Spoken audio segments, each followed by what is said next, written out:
स्वागत है हम इस ब्लू लॉक के चैप्टर नंबर 345 में। पिछले चैप्टर में हमने देखा था कि इसागी ने बॉल को इंटरसेप्ट कर दिया था बीच में ही, और चैप्टर की शुरुआत वहीं से होती है। इसागी के सामने है ह्यूगो, और ह्यूगो सोच रहा है कि इसके अंदर से कुछ ज्यादा ही कंसंट्रेशन की स्मेल आ रही है और इसकी प्रिसीजन भी चेंज हो चुकी है। और ह्यूगो के आसपास देखो क्या ये हो रहा है, ब्लैक वाला। अभी उसकी आइज तो नॉर्मल है। वो सोच रहा है कि आखिर इसने बॉल इंटरसेप्ट कर ही कैसे पाया। क्या इसने समझ लिया था कि अटैक वर्क नहीं करने वाला है और सेकंड बॉल लेने की तैयारी कर ली थी। पर चाहे कुछ भी हो, ये गोल से बहुत दूर है, इसे ड्रिबल करना ही होगा। क्या ये खुद से ड्रिबल करने वाला है? ये अपने टीममेट्स जीन, बारो या सिदो को पास करने वाला है? चलो आने दो इसागी, तुम कौन सी डेस्टिनी चूज करने वाले हो? और ये बोलते हैं हमें ह्यूगो का आइस चेंज हो चुका है, उसको मेटाविजन मीटर कर चुका है। Of course our goat Isagi Yoichi का भी एक आई मेटाविजन में है। नेक्स्ट पैनल में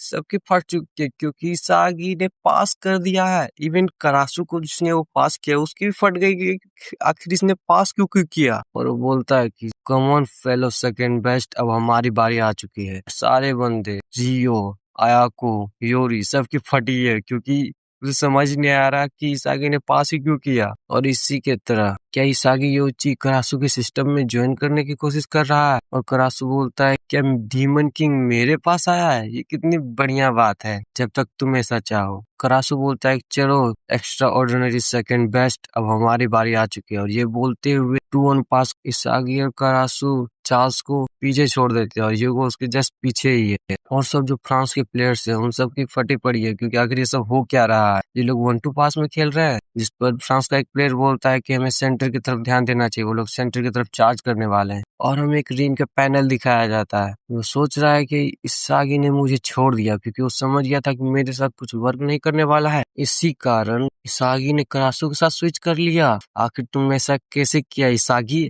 और ये बोलते हुए रीन अपना फ्लो मोड में एंटर कर चुका है। मे भी हमें अगले चैप्टर में ये दिख सकता है कि इसागी और रिन मिल के गोल करने वाले हो। और गेम का टाइम खत्म हो चुका है और एक्स्ट्रा 2 मिनट्स ऐड किए गए हैं गेम में। ब्लू लोग के सारे प्लेयर जो बेंच पर बैठे हुए हैं, जिससे सारे लोग चीयर अप कर रहे हैं क्योंकि यही हमारा चांस है। कमेंटेटर बोलता है कि सेकेंड हाफ खत्म हो चुका है और एक्स्ट्रा 2 मिनट्स ऐड कर दिया गया है। क्या फ्रांस ब्लू लोग को रोक पाएगा या फिर जापान गोल कर देगा? और हमें यूगो और इसागी दिखाया जाता है जो काफी पास आ चुका है ह्यूगो। उस पर योरी बोलता है कि आखिरकार तुमने इसागी अपने डेस्टिनी चूज कर ही लिया, टीम के अंदर सेकंड बेस्ट रहने का।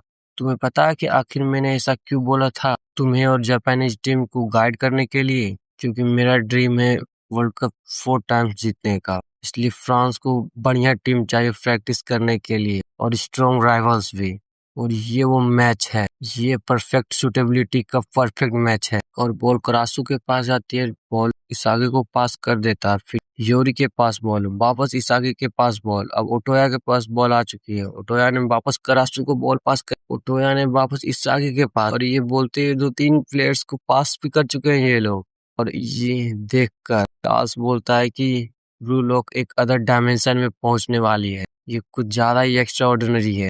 करासु काफी स्पीड में ड्रिबल करते हुए आगे बढ़ रहा है और बॉल योरी के पास गया। सोचता है कि ये बढ़िया चांस है गोल करने का और ये पिछले वाले से भी कुछ ज्यादा ही परफेक्ट चांस है। क्या मुझे शूट कर देना चाहिए? लेकिन बॉल अभी 28 यार्ड्स पीछे ही है, मेरे पास कुछ ज्यादा ही आसपास प्लेयर्स हैं, इससे गोल करने के चांसेस कुछ ज्यादा ही बढ़ चुके हैं। इस पर यूगो बोलता है तुम बारो को बॉल पास करने की भी सोचना भी नहीं क्योंकि मैं ऐसा होने नहीं दूंगा। और चार्ल्स बोलता है कि तो मैं सीधो को संभालने वाला हूँ। इस पर एंट्री होती है लोकी की। इस पर लोकी बोलता है कि ठीक है, भले तुम्हारे पास कुछ ज्यादा ये ऑप्शंस है, पर इन द एंड तुम्हारे अंदर कोई कोऑर्डिनेशन है ही नहीं। अगर हम लोग तुम्हें इंडिविजुअल गोल करने से रोक दें तो तुम ऑफकोर्स हारने वाले हो। अगर तुम थोड़े से भी जजमेंट में चूके तो तुम सबकी कोऑर्डिनेशन शट डाउन हो जाएगी। इस पर योरी बोलता है कि ये लोग कुछ ज्यादा ही डिफरेंट लेवल पर है, मैं अब बस शूट ही कर सकता हूँ। नहीं, इन लोगों ने पहले ही अंदाजा लगा लिया हो कि मैं पहले जैसा शूट करने वाला हूँ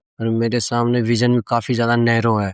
इस पर एंट्री होती है लोकी की। इस पर लोकी बोल रहा है कि तुमने कुछ ज्यादा ही समय लगा दिया डिसाइड करने के लिए, अब होगा गेम ओवर। और नेक्स्ट पैनल में एंट्री होती है हमारे गोट द इसागी योइची की। उसे फाइनल पीस मिल चुका है, जिस पर इसागी बोलता है कि पास कर गधे, मैं आ चुका हूँ। और इसी के साथ ये चैप्टर यहीं पर खत्म होता है। नेक्स्ट चैप्टर में हमें कुछ ज्यादा मजा आने वाला है, क्योंकि उसमें पता चलेगा आखिर इसागी गोल कर पाएगा कि नहीं, या फिर रिंग की अवेकनिंग होगी कि नहीं।